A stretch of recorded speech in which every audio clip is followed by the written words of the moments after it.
এই যে দেখেন আমার পাখির বাচ্চা দুইটাকে এখন আমি খাবার খাওয়াবো। এগুলার খুব খিদে লাগছে।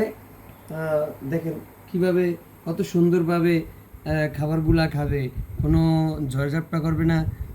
খুব সুন্দরভাবে এখানে আমি পাখিকে খাওয়ানোর জন্য পানি নিছি, আর এটা একটা সিরিঞ্জ দিছি। যদি এইভাবে পানি না খায় তাহলে আমি সিরিঞ্জের ভিতরে পানি নিয়ে তারপরে মুখে দিই। এই যে দেখেন কেমন করতেছে পানির জন্য, এই দেখেন কি সুন্দর করতেছে। এই যে আমার পাখির খাবারগুলা আমি এখানে এই ডুপিপের জন্য সরিষা আর হচ্ছে ভুট্টার বাঙ্গা গুঁড়া দুই মিক্স করে নিয়ে তারপরে খাওয়াই, যেহেতু স্বাস্থ্য শরীর ভালো থাকে। শস্য খাওয়াইলে স্বাস্থ্য তেল তেলা হয়, ভালো থাকে। আর ভুট্টাটা খাওয়াইলে শরীরের গোড়েল বাড়ে করে। এই যে দেখেন খাওয়ার জন্য কেমন করতেছে। এই যে পাখির বাচ্চাগুলো আমি এখন খাবার খাওয়াবো।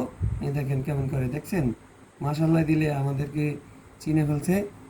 আমি এখন একটু আপনাদেরকে দেখাই। আমি হয়তোবা এগুলো এখনো নিজে খাইতে পারে না, ওই জন্য আমি এই যে এইভাবে ধরে এই যে এইভাবে মুখে দিলেই এই যে দেখেন কিভাবে কত সুন্দরভাবে খায় ফেলায়, আর বা খাওয়ার জন্য কেমন করতেছে।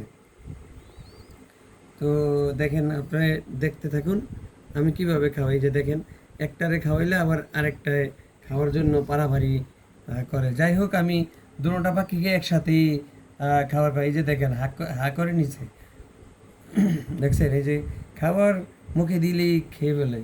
এটাই হচ্ছে পাখির প্রতি মানুষের একটা ভালোবাসা বা যত্নবান মানুষ।